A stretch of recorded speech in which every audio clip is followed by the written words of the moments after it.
Hey guys, कैसे हैं आप सब। I hope you are doing well. I am Sandeep, welcome to CSC circle. तो हम लोग डिस्कस कर रहे थे यूपीपीसीएस 2020 टेस्ट सीरीज, ठीक है। और ये DIAS की टेस्ट सीरीज आप लोग देख सकते हैं। टेस्ट सीरीज नंबर 13 का सेकेंड पार्ट है। इसमें हम लोग 75 क्वेश्चन देखेंगे। इससे पहले हम लोगों ने 75 क्वेश्चन देख लिए हैं फर्स्ट पार्ट में 13 के, ठीक है। और इससे पहले हम लोगों ने 1 से 12 तक सारे टेस्ट सॉल्व कर लिए हैं। अगर आप लोगों ने नहीं देखे हैं तो मैंने उनकी प्लेलिस्ट बना दी है। आप मेरे यूट्यूब चैनल को सब्सक्राइब करें, मेरी प्लेलिस्ट में जाएं, आपको सारे वीडियो वहाँ पे मिल जाएंगे, जिससे आपको उनको देख सकते हैं। और अगर इनकी आपको PDF चाहिए तो मेरा टेलीग्राम ग्रुप ज्वाइन कर लीजिए, मैंने उसका भी लिंक नीचे दे दिया है, वहाँ भी आपको सारे PDF मिल जाएंगे, ठीक है। तो इसे आप इंजॉय कर सकते हैं, ताकि जो है आप अपनी पढ़ाई को जो है चेक कर पाएँ कि कितना आप लोग कर पा रहे हैं और मतलब कैसी परफॉर्मेंस है, जिससे कि आप इन क्वेश्चनों का रिवीजन भी कर पाएँ, क्योंकि बहुत ही अच्छे इसमें क्वेश्चन इंक्लूड किए गए हैं, ठीक है। तो ये आपको जो है एग्ज़ाम हॉल में कंफर्टेबल फील कराने वाले होंगे, ठीक है। तो चलते हैं क्वेश्चन नंबर 76 पे। तो इसमें कहा गया कि निम्नलिखित कथनों पर विचार कीजिए। तो फर्स्ट है कि मध्यकालीन भारत में अर्घट्टा शब्द कृषि भूमि में बदली गई बंजर भूमि के संबंध में प्रयुक्त होता था। सेकेंड है कि गौड़ वहो बाणभट्ट की प्रमुख रचना है। तो ये सेकेंड स्टेटमेंट ये गलत है। ये जो गौड़ वहो है ये बाणभट्ट की रचना नहीं है, ये वाकपति की रचना है, ठीक है। ये वाकपति की रचना है, तो ये गलत हो जाता है। और ये जो मध्यकालीन भारत में जो ये प्रयुक्त होता था अगरगट्टा, ये कृषि भूमि के लिए बदली गई बंजर भूमि के लिए प्रयुक्त नहीं होता था। ये एक मतलब जल यंत्र होता था, इसके अंतर्गत इसमें जल भरकर इसकी सिंचाई की जाती थी, ठीक है। तो ये अगरगट्टा इस नाम से प्रसिद्ध था। तो दोनों के दोनों स्टेटमेंट हमारे गलत हो जाते हैं, तो हमारा डी ऑप्शन सही हो जाता है, ठीक है। चलते नेक्स्ट क्वेश्चन पे। इसमें कहा गया है कि निम्नलिखित युग्मों में से कौन सा सही सुमेलित है, बताना है। तो फर्स्ट है कि देवी चंद्र गुप्तम, विशाख दत्त और सौदरानंद, अश्वघोष, मेघदूत, भवभूति और कर्पूर मंजरी राजशेखर। तो देखो इसमें जो ये मेघदूत की रचना है ये भवभूत ने नहीं की थी, ये कालिदास की रचना है, ठीक है। और ये कर्पूर मंजरी राजशेखर की है, सौदरानंद अश्वघोष की है, देवी चंद्र गुप्तम विशाख दत्त की है, ठीक है। तो ये और सारे सुमेलित हैं, ये तीसरा सुमेलित नहीं है। तो 1, 2 और 4, 1, 2, 4, 1 ये ऑप्शन हमारा सही हो जाता है, ठीक है। नेक्स्ट चलते हैं। निम्नलिखित कथनों में से कौन एक कर्क रेखा के उत्तर में अवस्थित है। तो इसमें ए ऑप्शन है कि गांधीनगर, बी है भोपाल, सी है रांची और डी है आइजोल। तो देखो जो इसमें देखने को मिलेगा कर्क रेखा के उत्तर में जो बताया गया है, तो इसमें कोई भी ऑप्शन सही नहीं है। ये रांची भी कर्क रेखा उत्तर में है और ये आइजोल भी जो मिजोरम की राजधानी है और ये झारखंड की राजधानी रांची है, ये दोनों के दोनों कर्क रेखा के उत्तर में स्थित हैं। तो दोनों के दोनों जो है, तो इसमें कोई भी ऑप्शन गलत नहीं, इसे करेक्शन कर लेना, ठीक है। और ये गांधीनगर और भोपाल ये दोनों उत्तर में मतलब दक्षिण में स्थित हैं उन कर्क रेखा के, ठीक है। तो इसमें दोनों के दोनों ये हैं, तो ये आप लोग देख लेना, याद रखना, ठीक है। चलते हैं नेक्स्ट में कहा गया है कि निम्नलिखित कथनों पर विचार करें। तो फर्स्ट है कि गिरी रेंज है, फर्स्ट है। सेकंड है राजमहल की पहाड़ी है, महादेव की पहाड़ी है और अजांता रेंज है। तो उपरोक्त में से कौन उत्तर से दक्षिण के क्रम में व्यवस्थित करना है, यानी उत्तर से ऐसे दक्षिण के क्रम में लगाना है। तो देखो इसमें राजमहल की पहाड़ी जो है ये आपको देखने को मिलेगी झारखंड में, ठीक है, सबसे पहले पड़ेगी सबसे उत्तर में। और उसके बाद आपको देखने को मिलेगी जो गिरी रेंज है ये गुजरात में, ठीक है। ये उसके बाद देखने को मिली नहीं, उसके बाद ये महादेव की पहाड़ियाँ जो MP में पड़ती हैं, ठीक है। पहले राजमहल फर्स्ट पोजीशन पे, उसके बाद जो ये महादेव की पहाड़ियाँ हैं ये MP में पड़ती हैं, ये सेकेंड पोजीशन पे आएंगी। और गिरी रेंज है ये देखने को मिलेगी थर्ड पोजीशन पे, क्योंकि ये गुजरात में है। और अजांता रेंज जो आपको देखने को मिलेगी ये महाराष्ट्र में है, ये फोर्थ पोजीशन पे आएगी, ठीक है, सबसे मतलब दक्षिण में। तो हमारा 2, 1, 2 और 3, तो हमारा ये ए ऑप्शन सही हो जाता है, 2, 3, 1, 4, ठीक है, 2, 3, 1, 4 ऑप्शन। चलते नेक्स्ट में दक्कन पास अवस्थित है, ये बताना है। तो फर्स्ट है कि उत्तरी अंडमान और मध्य अंडमान के बीच में। नेक्स्ट है कि बी ऑप्शन है हमारा दक्षिणी अंडमान और उत्तर अंडमान के बीच में। और सी ऑप्शन है कि मध्य अंडमान और दक्षिण अंडमान के बीच में। डी ऑप्शन है अंडमान और निकोबार के बीच में। तो देखो इसमें कोई भी इसमें भी ऑप्शन ये गलत दे रखा है। इसमें ये बी ऑप्शन दिया है, ये गलत है, क्योंकि जो आपको ये दक्कन पास देखने को मिलेगा ये दक्षिणी अंडमान और जो है छोटा अंडमान है, ठीक है, छोटा अंडमान है, इसके बीच देखने को मिलता है ये दक्कन पास। तो ये भी हमारा इसमें कोई भी स्टेटमेंट सही नहीं है, तो जो है ये भी ध्यान रखना। और ये देखो इसमें मिस प्रिंट हो गया है, क्योंकि दक्षिणी अंडमान और ये मतलब छोटा अंडमान होना चाहिए यहाँ पे, ठीक है, छोटा अंडमान होना चाहिए, ये करेक्शन है, थोड़ा सा ये कर लेना। और ये अंडमान और निकोबार के बीच की अगर बात करें तो ये 10 डिग्री चैनल इसके अंतर्गत मतलब देखने को मिलता है। चलते हैं नेक्स्ट पे। नेक्स्ट है कि निम्नलिखित में से कौन सा प्रवाल भित्ति के उत्पत्ति की आदर्श दशाएं हैं। तो फर्स्ट है कि ए ऑप्शन सागरी जल का तापमान 20 डिग्री से अधिक होना चाहिए। सेकेंड है कि औसतन सागरी लवणता 27 से 30 डिग्री होनी चाहिए। सी ऑप्शन की अवसाद मुक्त तथा पोषण युक्त जलीय क्षेत्र होना चाहिए, डी है उपरोक्त सभी। तो ये डी ऑप्शन सही है, क्योंकि ये तीनों की तीनों दशाएं जो हमारी हैं, ये हमारी जो प्रवाल भित्ति होती हैं, ठीक है, कोरल रीफ, उनके विकास के लिए तीनों की तीनों दशाएं उपयुक्त हैं, यही होंगी तभी जो है हमारी प्रवाल भित्तियाँ की मतलब उत्पत्ति हो पाती है और वह विकसित हो पाती हैं, अपने अच्छे से विकास के रूप में पहुंच पाती हैं, ठीक है। नेक्स्ट है, निम्नलिखित में से किस एक देश की सीमा भारत के 5 राज्यों से नहीं लगती है? तो ए ऑप्शन है बांग्लादेश, बी है चीन, सी है नेपाल और डी है म्यांमार। तो देखो ये डी ऑप्शन सही है, क्योंकि म्यांमार से आपको देखने को मिलेगी तो 4 राज्यों की सीमा लगती है। पहला होता है देखो अरुणाचल प्रदेश है, उसके बाद नागालैंड है, और फिर तुमको देखने को मिलेगा मणिपुर और फिर मिजोरम, ठीक है। तो ये 4 राज्यों से लगती है, और ये चीन की सीमा और बांग्लादेश, नेपाल, इनकी सीमा जो है 5 राज्यों से लगती है, ठीक है।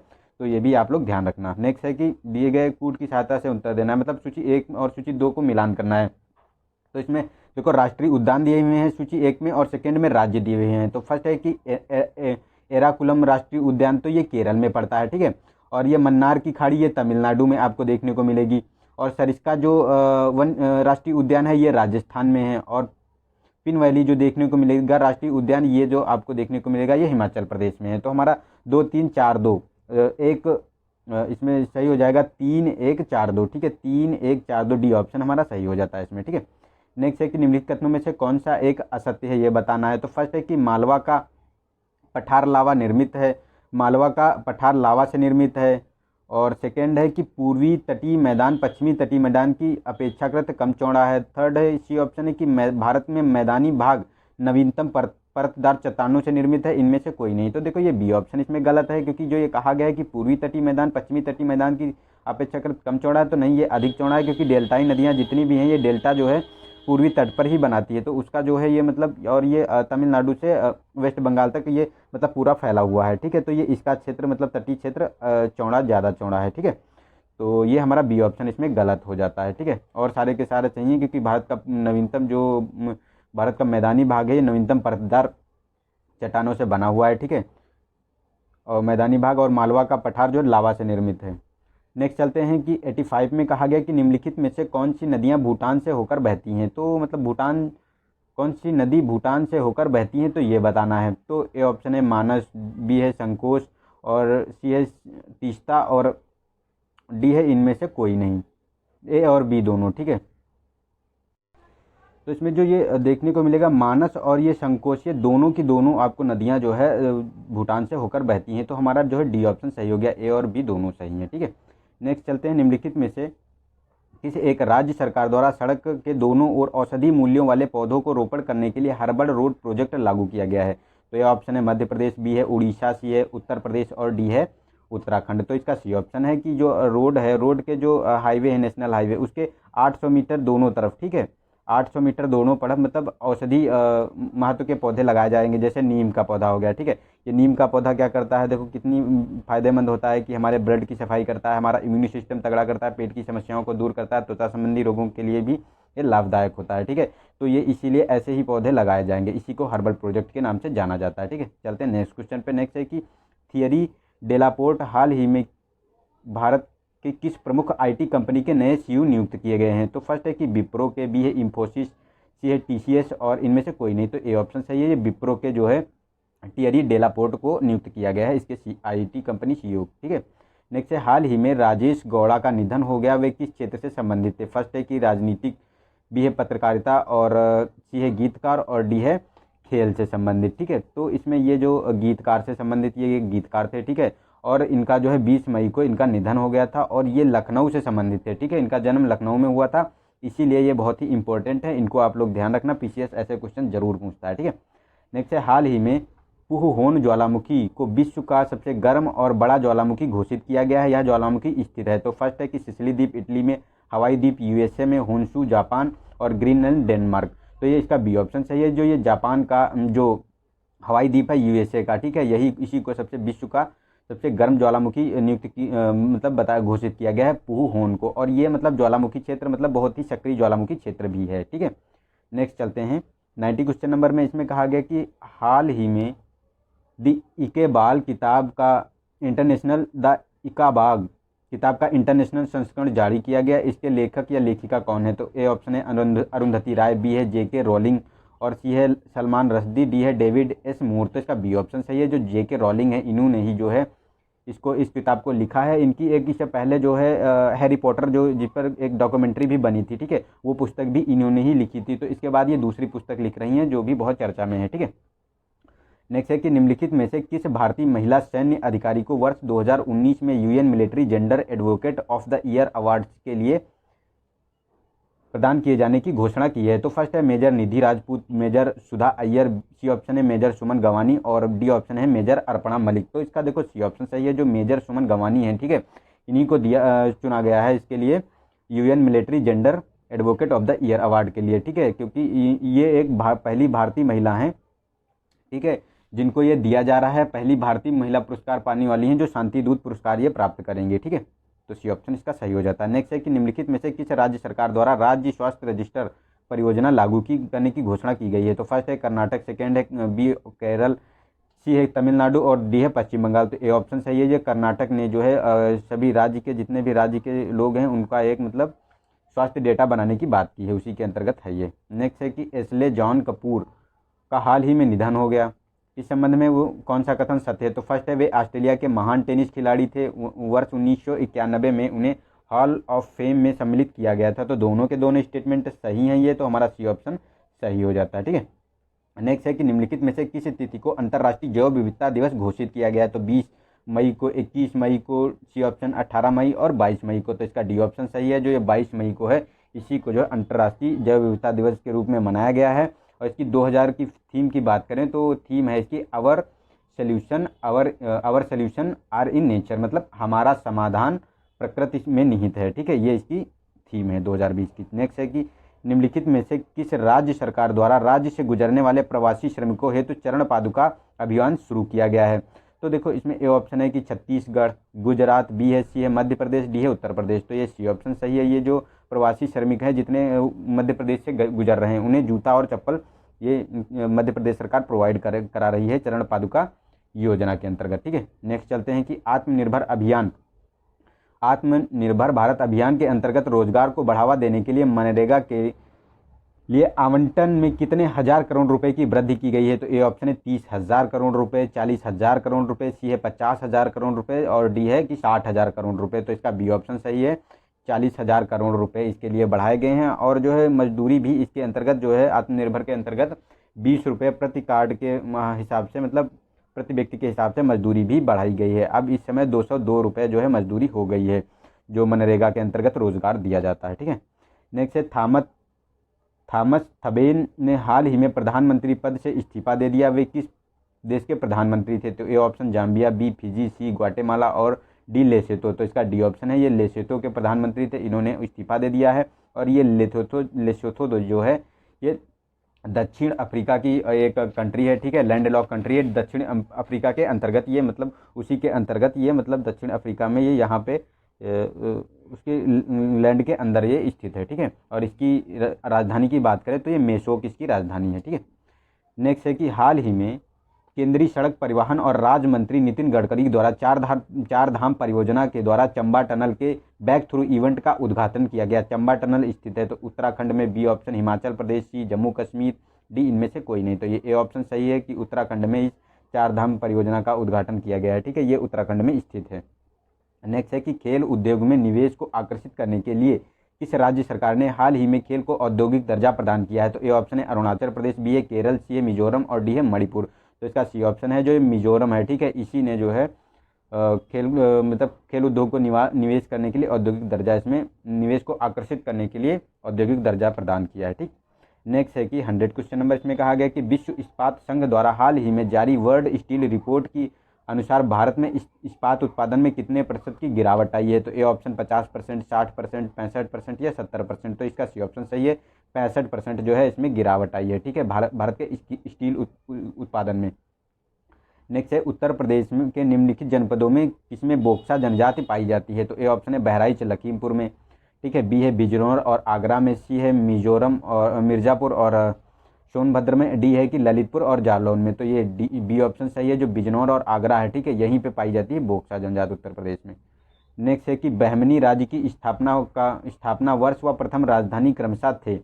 तो ए ऑप्शन है 1336 एवं बरार, 1338 बीदर और 1361 बीजापुर, 1347 गुलबर्गा। तो इसका डी ऑप्शन सही है। 1347 में इसकी स्थापना की गई थी और गुलबर्गा इसकी प्रथम राजधानी थी। ठीक है, और अगर इसकी बात करें कि इसकी स्थापना की, तो इसकी स्थापना की बात करें तो एक ये था, मतलब तुर्क अफगान सूबेदार था, मतलब तुर्क अफगान सूबेदार था अलाउद्दीन बहमद, इसी ने इसकी स्थापना की थी बहमनी साम्राज्य की। ठीक है, नेक्स्ट है काहिरा का समय ग्रीनविच समय से 2 घंटा आगे है, तो काहिरा स्थित होगा। तो देखो इसमें देखो जो हमारा ये ग्रीनविच, ये हमारा ग्लोब हो गया। ठीक है, ग्लोब का ये मिडिल पार्ट होता है जिससे ग्रीनविच निकलती है, जो 0 डिग्री से, अगर इसके पूर्वी में है या पश्चिमी है तो उसको बताना है।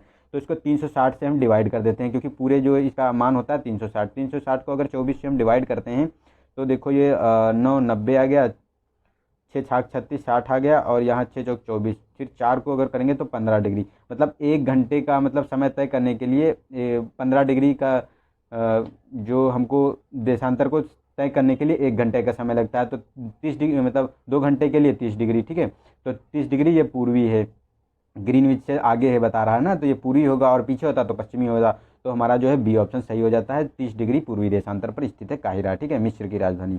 नेक्स्ट है चराई खाद्य श्रृंखला में शाकाहारी स्थित होते हैं निम्न स्तर पर। ए ऑप्शन बी है कि मध्य स्तर पर, सी है उच्च स्तर पर, डी है इनमें से कोई नहीं। तो ये बी ऑप्शन है, ये मध्य स्तर होता है। ठीक है, इसी के अंतर्गत चराई श्रृंखला में शाकाहारी स्थित होते हैं। ठीक है, नेक्स्ट है हाइड्रोजन से भरा रबर का गुब्बारा वायु में ऊपर जाकर फट जाता है, क्योंकि हाइड्रोजन का भार बढ़ जाता है, वायुमंडल का भार बढ़ जाता, वायु दाब का भार बढ़ जाता है। सी ऑप्शन है हाइड्रोजन का दाब घट जाता है और वायुमंडल का घाट।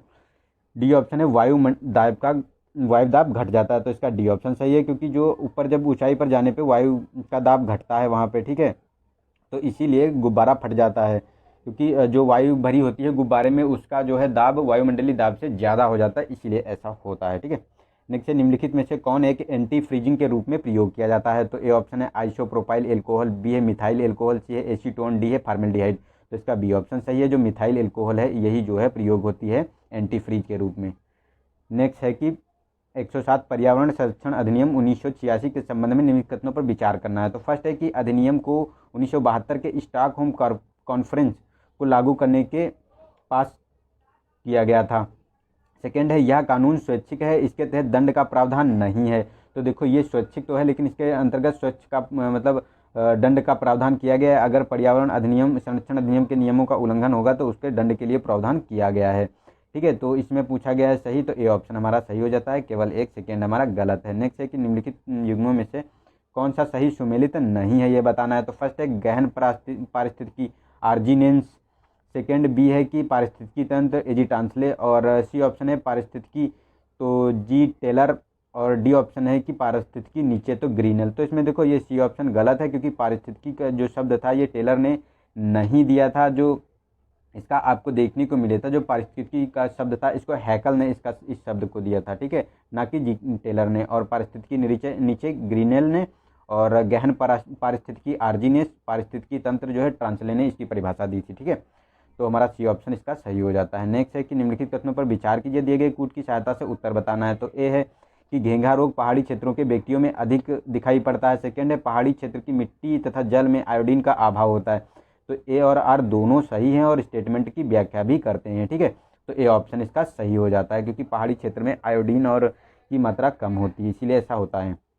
नेक्स्ट है निम्न पर विचार कीजिए। तो फर्स्ट है जिब्रेलिन, सेकेंड है साइटोकाइनिन, थर्ड है एथिलीन और फोर्थ है इंसुलिन। तो इसमें कहा गया कि पादप हार्मोन कौन से हैं इसमें से। तो इसमें से देखो इंसुलिन ये ह्यूमन हार्मोन्स होता है, मतलब जंतु हार्मोन्स है, लेकिन साइटोकाइनिन, जिब्रेलिन और एथिलीन तीनों के तीनों पादप हार्मोन्स हैं। ठीक है, तो 1 2 और 3 बी ऑप्शन हमारा सही हो जाता है इसका।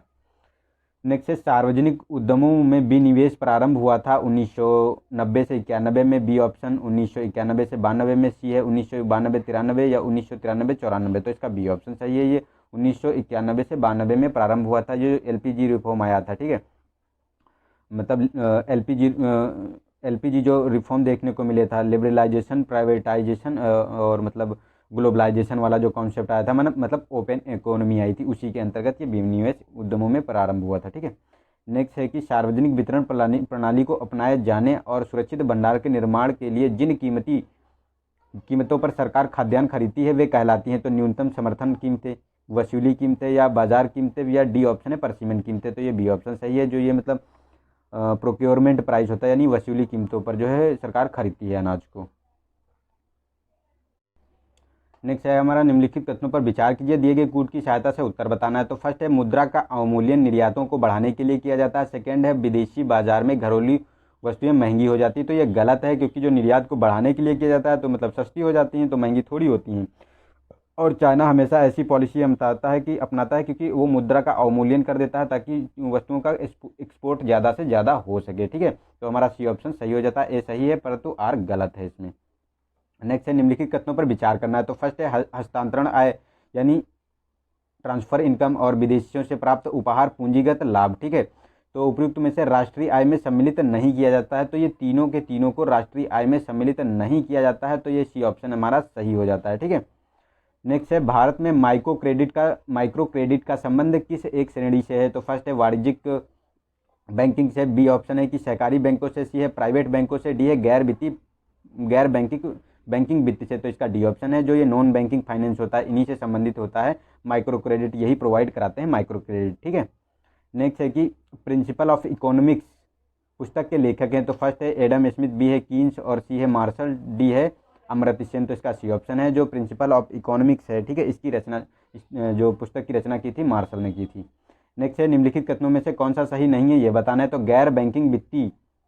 गैर बैंकिंग संस्थाएं मांग निरपेक्ष स्वीकार नहीं करती हैं, ये उद्योगों को ऋण उपलब्ध कराती हैं। तो ये दोनों के दोनों स्टेटमेंट सही हैं, क्योंकि ये डिमांड जो मांग जो ये कहा गया, institution can not accept demand deposit. ठीक है, और ये there provide loans are industries, तो इंडस्ट्रीज को ये लोन उपलब्ध कराती हैं। तो ये दोनों के दोनों हमारे जो है सही स्टेटमेंट है, तो डी ऑप्शन हो गया, क्योंकि गलत पूछा गया है इसमें। ठीक है, चलते हैं नेक्स्ट क्वेश्चन पे। इसमें कहा गया कि निम्नलिखित विद्रोह एवं नेताओं के युग्मों को, मतलब नेताओं के युग्मों का सही सुमेलित नहीं है ये बताना है। तो विद्रोह और नेता दिए हुए हैं, तो मुंडा, बिरसा, चेचू जो विद्रोह हुआ था, ये सीताराम राजू। ठीक है, और सी ऑप्शन है कि नागा, रानी गोंडिनली और कुका विद्रोह भगत जवाहरमल। तो देखो ये बी ऑप्शन गलत है, क्योंकि जो चेचू विद्रोह हुआ था इसके जो नेता ये सीताराम राजू नहीं थे। इसके नेता आपको जो देखने को मिले थे, तो इनका जो ये जो नेता थे ये मोतीलाल तेजावत थे। ठीक है, मोतीलाल तेजावत थे, ना कि सीताराम राजू। ठीक है, चलते नेक्स्ट क्वेश्चन पे, और सारे के सारे सुमेलित हैं। नेक्स्ट है कि एक वर्ष में स्वराज का नारा गांधी द्वारा दिया गया था। तो फर्स्ट है भारत छोड़ो आंदोलन, बी है सविनय अवज्ञा आंदोलन, सी है गोलमेज सम्मेलन के समय, या डी ऑप्शन है कि असहयोग आंदोलन के समय। तो डी ऑप्शन है, जो असहयोग आंदोलन शुरू हुआ था 1920 में। ठीक है, 1919 में। ठीक है, उसी के अंतर्गत ये स्वराज का नारा गांधी द्वारा दिया गया था। ठीक है, नेक्स्ट है, सूफीवाद के नक्शबंदी संप्रदाय के संबंध में निम्नलिखित कथनों पर विचार करना है। तो फर्स्ट है कि इस संप्रदाय की स्थापना ख्वाजा बदरुद्दीन नक्शबंदी ने की थी, यह संप्रदाय समा के विरुद्ध था। तो दोनों के दोनों स्टेटमेंट सही हैं ये। ठीक है, तो सी ऑप्शन हमारा सही हो जाता है, क्योंकि ये समा के विरुद्ध थे, क्योंकि जो ये हमारा सूफीवाद था ये समा का मतलब समर्थन करता था। ये मतलब समा का अर्थ था कि मतलब संगीत के द्वारा प्रभु को प्रसन्न करना। ठीक है, मतलब ईश्वर को प्रसन्न करना। नेक्स्ट है 121, इसमें निम्नलिखित युग्म में से कौन सम्मिलित नहीं है ये बताना है। तो फर्स्ट संगठन दिए गए हैं और संस्थापक दिए हैं। तो ए ऑप्शन है कि अमोन्नति समिति, तो विपिन बिहारी गांगुली, और बी ऑप्शन है कि Bharat Mata society Jatin Mohan Chatterjee, C option है कि Indian home rule society Nilkanth Brahmachari, D option है स्वदेश सेवाग्रह जीडी कुमार। तो देखो जो इसमें कहा गया है, ये इसमें जो कहा गया है सी ऑप्शन। ठीक है, जो इंडियन होम रूल सोसाइटी की स्थापना, तो ये नीलकंठ ब्रह्मचारी ने इसकी स्थापना नहीं की थी, इसकी स्थापना श्यामजी कृष्ण वर्मा ने की थी लंदन में। ठीक है, और ये तीनों के तीनों सुमेलित हैं। नेक्स्ट है कि निम्नलिखित में से किसकी जन्मतिथि 25 सितंबर को अंत्योदय दिवस के रूप में मनाया जाता है। तो ए ऑप्शन है अटल बिहारी वाजपेयी, सेकेंड है सरदार वल्लभ भाई पटेल और श्यामा प्रसाद मुखर्जी, सी ऑप्शन है डी है पंडित दीनदयाल उपाध्याय। तो डी ऑप्शन सही है, जो पंडित दीनदयाल उपाध्याय की जो जन्मतिथि है इसी के लिए जो मनाया जाता है अंत्योदय दिवस। नेक्स्ट है कि निम्नलिखित में से कौन एक गुप्तकालीन विश्वकोश ग्रंथ है। तो बृहत संहिता, ए ऑप्शन, बी है अष्टांग हृदय, ये सिद्धांत शिरोमणि, और डी है इनमें से कोई नहीं। तो ये ऑप्शन सही होता है, जो बृहत संहिता था इसी का जो है गुप्तकालीन विश्वकोश ग्रंथ कहा जाता है। ठीक है, नेक्स्ट है ऋग्वैदिक कालीन किस नदी को उसके आर्थिक महत्व के कारण हिरण्य नदी कहा जाता था। तो ये ऑप्शन है गंडक, बी है पौषणी, सी है कुंभा और डी है सिंधु। तो देखो ये सिंधु नदी थी, इसी को कहा जाता था, तो डी ऑप्शन सही हो जाता है। ठीक है, नेक्स्ट है भारतीय पुरातत्व विभाग को स्थायी संस्था कब बनाया गया। तो भारतीय पुरातत्व के बारे में बताना है तो 1902 में, 1906 में, 1910 में और 1961 में। तो देखो 1861 में। तो देखो ये बी ऑप्शन सही है, 1906 में इसे बनाया गया, मतलब इसको स्थायी बनाया गया था और इसकी स्थापना 1861 में की गई थी कनिंघम द्वारा। ठीक है, नेक्स्ट है कि उत्तर प्रदेश के किस क्षेत्र में सोयाबीन की फसल मुख्यतः उगाई जाती है। तो बघेलखंड, ए ऑप्शन, बी है बिंध्य और सी है बुंदेलखंड, सी है उपयुक्त में से कोई नहीं। तो ये सी ऑप्शन है कि बुंदेलखंड में जो है सोयाबीन की फसल उगाई जाती है, क्योंकि ये दलहनी वर्ग की फसल है और ये पानी की इसको कम आवश्यकता होती है और बुंदेलखंड में पानी की वैसे भी कमी है, इसीलिए दलहनी फसलें बुंदेलखंड में पाई जाती हैं। ठीक है, उगाई जाती हैं। नेक्स्ट है प्राच्यकालीन अंतरजी खेड़ा का संबंध उत्तर प्रदेश के किस जिले से है। तो ए ऑप्शन एटा, बी है बरेली, सी है बिजनौर और डी है मेरठ। तो इसका ए ऑप्शन है, जो ये एटा जिले में अंतरजी खेड़ा आपको देखने को मिलता है, जो प्राचीन काल का एक स्थल है। ठीक है, नेक्स्ट है निम्नलिखित पूर्वोत्तर राज्यों में से किस एक में स्त्री और पुरुष साक्षरता का अंतर सर्वाधिक है। तो ए ऑप्शन है अरुणाचल प्रदेश, बी है मिजोरम, सी है नागालैंड और डी है त्रिपुरा। तो ये ए ऑप्शन सही है। ये अरुणाचल प्रदेश में 14 पॉइंट जो है 5% देखने को मिलेगी, जो इसकी स्त्री और पुरुष साक्षरता का अंतर देखने को मिलेगा, जो सबसे ज़्यादा है। ठीक है, पूर्वोत्तर राज्यों में, और सभी में इसे कम है। निम्नलिखित कथनों पर विचार कीजिए। तो फर्स्ट है आल्हा, महोबा और सेकेंड है कि ढोला, आगरा और रसिया, बरसाना। तो कौन सम्मिलित है। तो ये तीनों के तीनों सम्मिलित है, क्योंकि आल्हा जो है महोबा में गाया जाता है, ढोला एक मतलब जो ये सांस्कृतिक जो ये होता है ये आगरा में होता है और रसिया बरसाना में होता है। ठीक है, ये तीनों के तीनों सम्मिलित हैं, डी ऑप्शन हमारा सही हो जाता है। ठीक है, नेक्स्ट है कि निम्नलिखित कथनों पर विचार कीजिए। तो फर्स्ट है इस नदी का उद्गम कैमूर की पहाड़ियों से है और इसे कर्णवती उपनाम से भी जाना जाता है। तो उपयुक्त में से किस नदी के संबंध में कहा गया है। तो ए ऑप्शन केन, बी है बेतवा, सी है गोमती और डी है सोन नदी। तो ये ऑप्शन सही है, केन नदी के बारे में कहा गया है। ठीक है, इसी को कर्णवती के नाम से जाना जाता है। ठीक है, नेक्स्ट है कि निम्नलिखित युगों में से कौन सा सही सम्मिलित नहीं है। तो ये बताना है। तो संस्थान दिए हुए हैं, उनका स्थापना वर्ष दिया हुआ है। तो भरतखंडे संगीत महाविद्यालय तो 1926 में, भारतेंदु नाट्य अकेडमी 1965, राज्य ललित कला अकेडमी 1962 और उत्तर प्रदेश संगीत नाट्य अकेडमी 1963। तो इसका बी ऑप्शन गलत है, क्योंकि जो 1965 में भारतीय नाट्य अकादमी की स्थापना नहीं हुई थी, 1975 में हुई थी। ठीक है, तो ये हमारा गलत हो गया है। और उत्तर प्रदेश संगीत नाट्य अकादमी की 1963 में, राज्य ललित कला अकादमी की 1962 में, भरतखंडे संगीत महाविद्यालय की 1926 में की गई थी।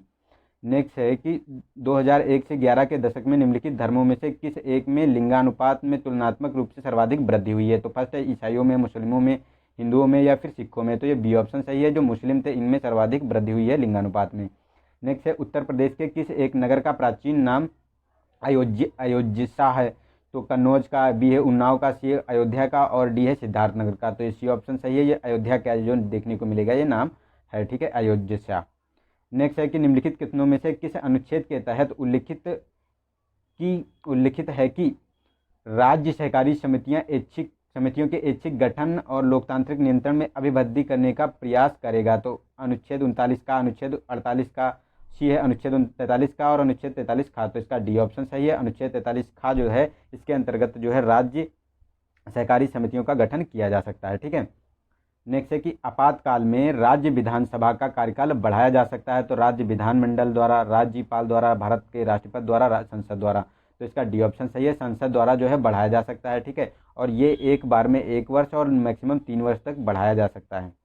नेक्स्ट है राष्ट्रपति पद के लिए आवश्यक अर्हताओं का उल्लेख किया गया है। तो मतलब उनकी राष्ट्रपति की जो नेसेसरी क्वालिफिकेशन होती है उनके बारे में। तो अनुच्छेद 58, अनुच्छेद 55, अनुच्छेद 60, अनुच्छेद 54। ठीक है, तो ये ऑप्शन सही है, जो अनुच्छेद जो 58 है इसी के अंतर्गत आपको देखने को मिलेगा जो है प्रेसिडेंट की नेसेसरी क्वालिफिकेशन होती है। ठीक है, नेक्स्ट है कि निम्नलिखित कथनों पर विचार कीजिए, दिए गए कूट की सहायता से उत्तर बताइए। तो भारत विभक्त राज्यों का अविभाज्य राज्य है और संविधान द्वारा क्षेत्रीय एकता या राज्य के अस्तित्व की गारंटी जो है नहीं दी जा सकती। तो इसके बारे में कहा गया है।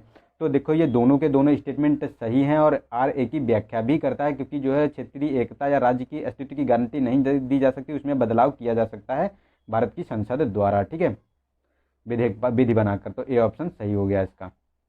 चलते हैं नेक्स्ट क्वेश्चन में। नेक्स्ट में कहा गया कि भारतीय संविधान सभा की कुल 15 महिला सदस्यों में से एकमात्र मुस्लिम महिला थी। तो ए ऑप्शन है मरियम सिद्दीकी, भी है बेगम एजाज रसूल, नजनीन खातून और शबाना बेगम। तो इसका देखो बी ऑप्शन सही है, जो एजाज रसूल है, ठीक है।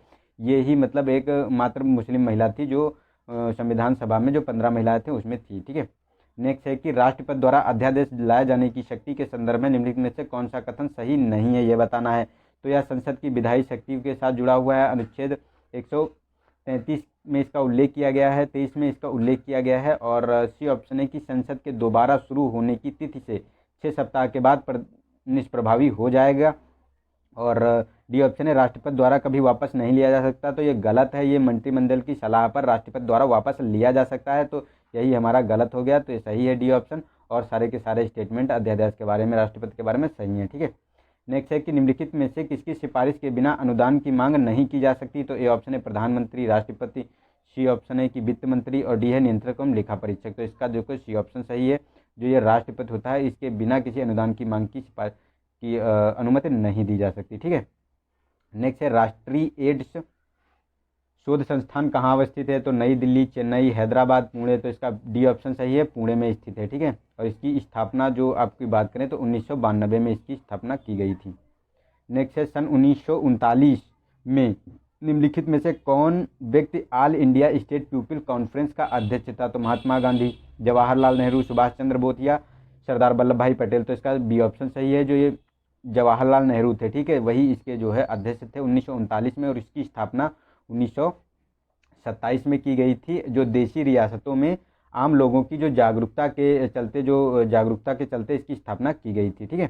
नेक्स्ट है कि निम्नलिखित में से कौन सा वैश्वीकरण का मापदंड नहीं है। तो ए ऑप्शन है कि सार्वजनिक क्षेत्र में प्रतिष्ठानों में विनिवेश, बी ऑप्शन है आयात शुल्क में कमी, सी है रुपए की परिवर्तनशील बनाना, और डी ऑप्शन है प्रत्यक्ष विदेशी निवेश को स्वच्छता पूर्वक आने देना। तो इसको देखो ये ए ऑप्शन गलत है, जो ये कहा गया है तो इसमें नहीं था। ये सार्वजनिक क्षेत्र के प्रतिष्ठानों में विनिवेश का मापदंड इसमें नहीं था, ठीक है।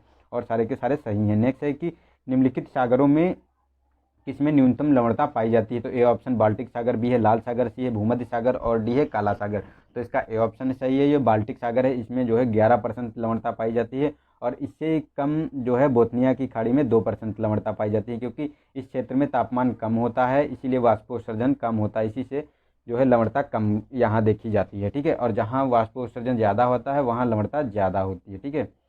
नेक्स्ट है कि घात करो और छुप जाओ नाम से विख्यात विषाणु है। तो डोबर विषाणु है, डबेर विषाणु है, HIV विषाणु है, या RSV विषाणु है, इनमें से कोई नहीं। तो इसी ऑप्शन है ये RSV विषाणु है, जो घात करो और छिप जाओ के नाम से विख्यात है। नेक्स्ट है निम्नलिखित में से कौन सा विटामिन बी कम्प्लेक्स के समूह में नहीं है। तो थायमीन, पायरिडॉक्सिन, राइबोफ्लेविन, और डी है उपरोक्त सभी। तो ये डी ऑप्शन सही है, सभी के सभी पायरिडॉक्सिन, थायमीन और राइबोफ्लेविन ये सब बी कॉम्प्लेक्स के विटामिन हैं, कि उसी के समूह में आते हैं, ठीक है।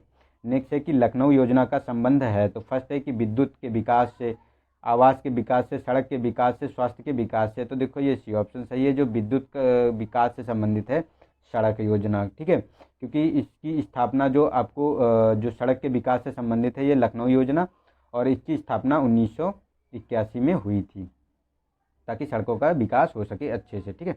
फर्स्ट है नेक्स्ट है कि बेकेलाइट के निर्माण में प्रयुक्त होने वाला पदार्थ है। तो ए ऑप्शन टेफ्लॉन, बी है फिनॉल, सी है जिंक ऑक्साइड, और डी है जिंक क्लोराइड।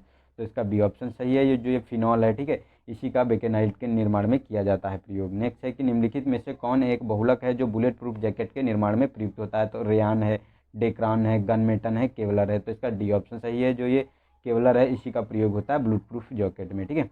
नेक्स्ट है बर्फ में नमक का मिश्रण का प्रभाव है। तो बर्फ का हिमांक घट जाता है, बर्फ का हिमांक बढ़ जाता है, बर्फ का क्वथनांक बढ़ जाता है, इनमें से कोई नहीं। तो ए ऑप्शन सही है, इसमें बर्फ का जो है हिमांक जो घट जाता है, ठीक है। तो जो है बर्फ धीरे जल्दी बनती है, मतलब कम टेम्परेचर पर, मतलब जो ज़्यादा टेम्परेचर पर इसका जमाव हो जाता है, मतलब जैसे 7-8 डिग्री टेम्परेचर पर इसका जो है बर्फ़ का जमाव होने लगता है। जैसे वैसे 0 डिग्री पर पानी बर्फ़ में बनता है, लेकिन वैसे 7-8 डिग्री पर बर्फ़ बन जाता है, और इससे पिघलती भी कम बर्फ़ है, ठीक है। तो हमने यहाँ जो है 75 क्वेश्चन अपने सारे पूरे कर लिए हैं, ठीक है।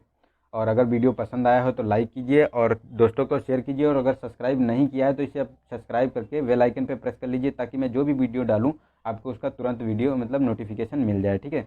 और टेलीग्राम भी ज्वाइन कर लीजिए, मैं वहाँ भी शेयर कर देता हूँ, अगर नोटिफिकेशन नहीं आता है तो वहाँ से भी आपको वीडियो को देख सकते हैं। तो जो है अपने दोस्तों को शेयर ज़रूर करें, ठीक है। और ये बहुत ही अच्छे क्वेश्चन देखो इसमें इंक्लूड किए गए हैं। और अगर कोई मतलब मॉडिफिकेशन करना है तो ये भी आप सजेशन दे सकते हैं, तो उसको मैं ज़रूर करूँगा, ठीक है। और कोई अगर मतलब कोई प्रॉब्लम आ रही है, कोई वीडियो में कोई दिक्कत हो रही है तो आप लोग बता सकते हैं, ठीक है। तो जो है जो भी दोस्त अब या अपने आपके स्टडी रिलेटेड ग्रुप हैं उसमें शेयर ज़रूर कर दीजिएगा, ताकि जो ज़्यादा लोग देखते हैं ना तो मैं भी बनाने में थोड़ा सा उत्सुक हो जाता हूँ, बहुत ज़्यादा बनाने का मन भी करता है वीडियो। वैसे लगता है कि आप लोग पसंद ही नहीं कर रहे हैं, इसलिए हम ज़्यादा वीडियो नहीं बनाते हैं। तो जो है आज के लिए इतना ही, मिलते हैं नेक्स्ट वीडियो में। तब तक के लिए जो है मुस्कुराते रहिए, खुश रहिए और अपनी पढ़ाई अच्छे से करते रहिए। मिलते हैं नेक्स्ट वीडियो में, तब तक के लिए नमस्कार, जय हिंद, जय भारत।